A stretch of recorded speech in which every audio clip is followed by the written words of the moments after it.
point of inquiry, nag-briefing na po ba doon sa nangyari recent na ito na nakapag-briefing na to? Ay, hindi pa. Okay, so ang tanong ko lang, Sir Chair, can the task force give us the real situation now doon sa Buyan Delivery na kanina nga pinag-usapan natin, ano, sabi ni Kong Arman na 100 vessels ng China. So, kung sino po yung pwedeng mag-brief sa atin ng tungkol doon sa situation ngayon. And kasi nakakabahala, Mr. Chair, kasi this is our exclusive economic zone. So, hindi natin pwedeng papayaan magtagal sila doon. Or talagang sobrang panghubuli na yan. Kasi nung last meeting natin, Mr. Chair, due sa last incident ng bullying o yung ginagawa nila person dun sa ating exclusive economic zone, that's why na tayo ng consolidated house resolution para po doon sa doon sa pabinahin yung eto na naman, mas grabe po ito eh. So, well, yung sitwasyon. So what do you think why do you think na ganun kalakas ang loob itong mga Chinese na militia or ano ba yan, Chinese Liberation Army ba yan, People's Liberation Army, na mag-incur doon sa ating exclusive economic zone. So bigyan nyo nga po kami ng latest development. At ano yung gagawin natin? So kung meron na po kayo, initial man lang, ay pwede namin mag-make. Sir Chair. My voice on broad markets, mother of the Western, looking at it. On the situation in the Udan military itself. Based on our data sa air patrol, they reacted to the patrol of the Philippine Coast Guard. As of our last count, there are only 28 that they were drastically reduced from a high of 125 Chinese militia vessels. There are now only 28. As I said, reacted to the patrol made by the Philippine Coast Guard. We monitored it at the middle of November. We started off with 90 and then tumaas hanggang 135 and then the Coast Guard went there on patrol. Last Saturday, it's our last monitoring yesterday, tumaas naman po, now 28 only in the Ulan Military. Sir Chair, kay Vice Admiral Harris, kailan po nagsimula yung version doon sa Buyan Military? In Buyan Military, sir, is early November, sir. Ma'am, early November, Chair. What is this early November? Can you give us the definite date? Our earliest ISR flight in November is 5 and 6, November 5 and 6. And then the next, we monitored those about 60. And then on November 13, tumaas ng 90. And then based on this last is 135 with the Philippine Coast Guard report. And as now, as of yesterday, Wednesday, the Chinese division has still part in the Buyan Military. Thank you, Sir Jerry. So, ang ibig sabihin po, yung 135 na ito nagsimula noong November 5 and 6. So, when did the PCG react to this? So, anong date po kayo nag-react? Kasi, so November 5 and 6, then November 13, tumaas ng 60, hanggang naging 135. Then, December 5, down to 25. So, kailan po ba kayo nag-react nun? Probably first monitor the presence, anytime we monitor the presence of Chinese division that in part of the West Philippine Sea. We send out our patrols, both the Philippine Navy and the Philippine Coast Guard. We jointly patrol the West Philippine Sea. When we first monitored it, there are 2 Philippine Navy vessels already in the area. So we went there, we issued the usual as our SOP, we issued our radio challenges.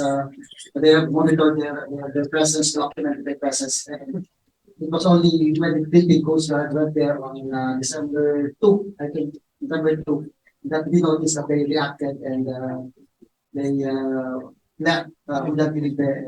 We are still monitoring their locations as of now.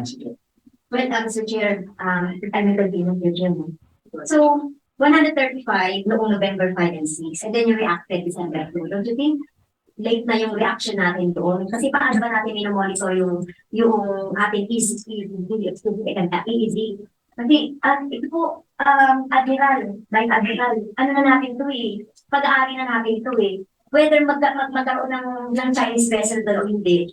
So, paano natin, sana maging proactive tayo, hindi tayo reactive, di ba? So, tapos, parang, mag-1 month bago tayo nag-react. So, ang ginagawa lang natin, tinitignan lang natin sila. So, ganun lang ba yung ginagawa? Ang dami na nilang magagawa with that span of days. baka naglagay na sila ng kung ano-ano doon sa exclusive economic zone na hindi natin alam. So bakit ganun po tayo kabagal doon sa reaction research niyo? With due respect to the Honorable Congressman, we are always in the WPS when we monitor any increase in presence of Chinese vessels in any feature in the West Philippine Sea. We are always there in the Navy and the Philippine Coast Guard. We follow the existing procedure to confront this presence. Like I said, we are issuing radio challenges to document the presence to be the basis for the filing of the diplomatic protest. When we monitored it on December 5, our ships were already there with the Philippine Coast Guard and the Philippine Navy. Ito na nga po, they reacted when the Philippine Coast during the last patrol of the Philippine Coast Guard in the on December 2. But we've been monitoring their presence, regular conduct of ISR flight. Every 5 days, we know where they are. All the vessels, all the regional vessels in the West Philippine Sea, we're monitoring and we are deploying forces as appropriate. And our responses are all in accordance with the existing operational guidance given to us in the area. Thank you, Mr. Chair. Hindi effective po yung ating ginagawa. So yung diplomatic protest po through the DFA, nag-file na po tayo. When po, Vice Admiral, Mr. Before you answer that, may we just acknowledge the presence of our the Honorable Congressman of the Third District of Quezon, Renante Tarogan. Thank you very much, Mr. Chair. Thank you very much, ma'am, for the question. On the matter of diplomatic protests, we have been filing diplomatic protests on the incursions that were reported to the Department of Foreign Affairs and that were given to us by the NDFHPS for filing. So we reviewed the report and it is deemed as a basis for our notes for that we filed. Okay, thank you for the answer, Mr. Chair. So mukhang hindi na pinapansin ng China yung ating mga verbal at mga diplomatic protest. So bilhin po, from 135, natuwa tayo bumaba to 125. Tuwa na po ba tayo? Pero nandun pa rin siya sa exclusive economic zone. So ano pa po ba yung pwede natin gawin? Kailangan mawala sila doon. Kasi exclusive economic zone natin. So parang hindi effective yung sinasabi ng existing procedure. Kasi siguro ng ibang bansa yan. Siguro sa mga experience ng Indonesia na nababasa ko, pag tumutong ka kahit nakita isang vessel doon sa exclusive economic zone nila. Pero syempre, hindi naman natin gagawin yung very drastic. Ayaw naman natin yun. Baka ano pa po ba yung pwede nyo maisip na mas tinilin na pwede pa natin gawin? Aside doon sa existing procedure, kasi hindi na nila pinapansin yun. Yung diplomatic protest, hindi na nila pinapansin yun. Mr. Chair. Vice Admiral. Thank you, ma'am. For our response on the ground are really very calibrated, ma'am. We want to keep it peace on the ground. That's why our responses are very well calibrated. We're just monitoring our efforts on the ground. I limited on establishing a strong renewable presence with the Philippine Coast Guard and monitoring the situation on the ground through our maritime domain awareness effort and also our last effective application. We are increasing our off-tempo on this area. Hopefully, we will improve, we will change some realities on the ground. But these are all efforts that we are continuously improving, increasing the tempo until we have an amended rules engagement and SOP on the ground decision.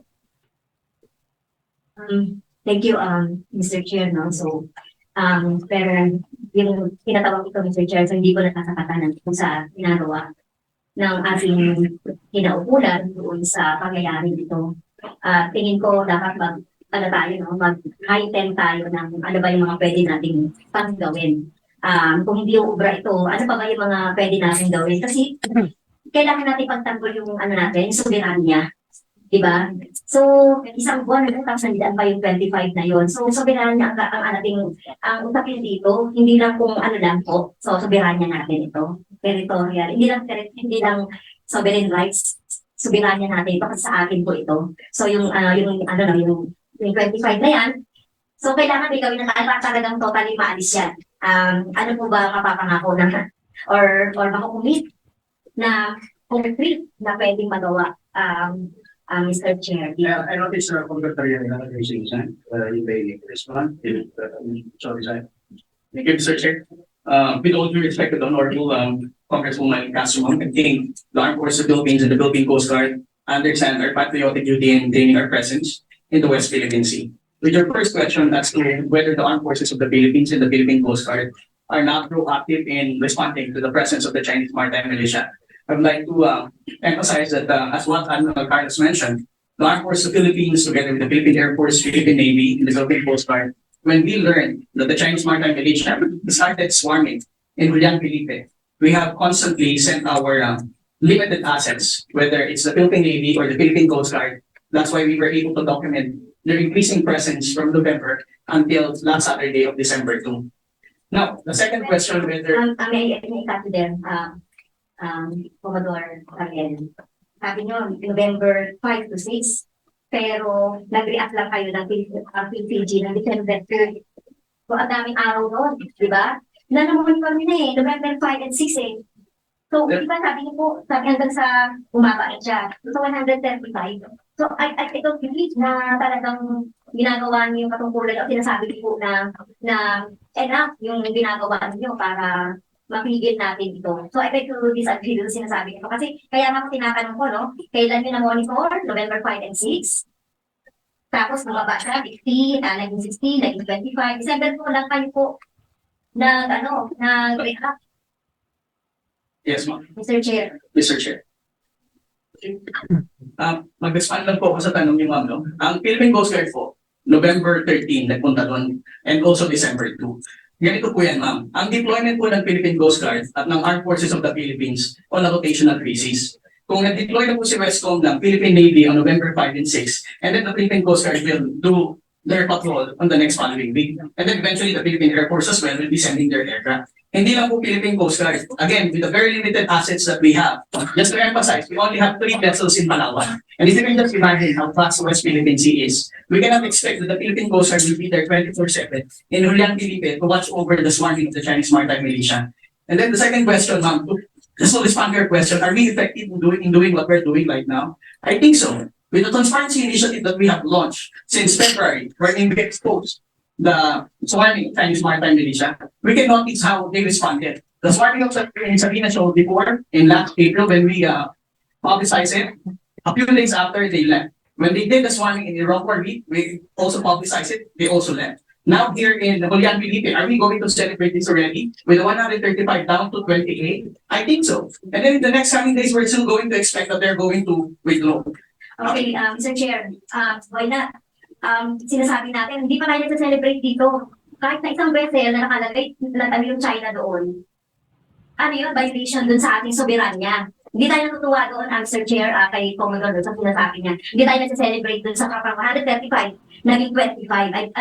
Hindi ako satisfied doon na, Mr. Chair. Kasi, pero hindi mo dapat sabihin na nagsa-celebrate kayo dahil sa 135. Mr. Chair, ginawa nyo, nagdadawin sila sa 25 dahil December 2 lang kayo nag-react. Well, I appreciate, no, with the limited resources of the PCG, and even siguro yung AFP natin, kayo ngayon, naghihingi kayo dito ng more, tingin ko more funding capacity, but naman yun, pwede naman yun, at tama naman yun. Kaya lang po, Mr. Chair, kung sinasabi ko kanina, Mr. Chair, sabi ni Commodore, kailangan na, hindi nila pwede mabantayan yan 24 hours or araw-araw. Why not? Diba? So ano kaya tinatanong natin, Mr. Chair, dito? Ano pa ba yung pwede natin gawin? Para mabantayan natin man lang yung ECC natin.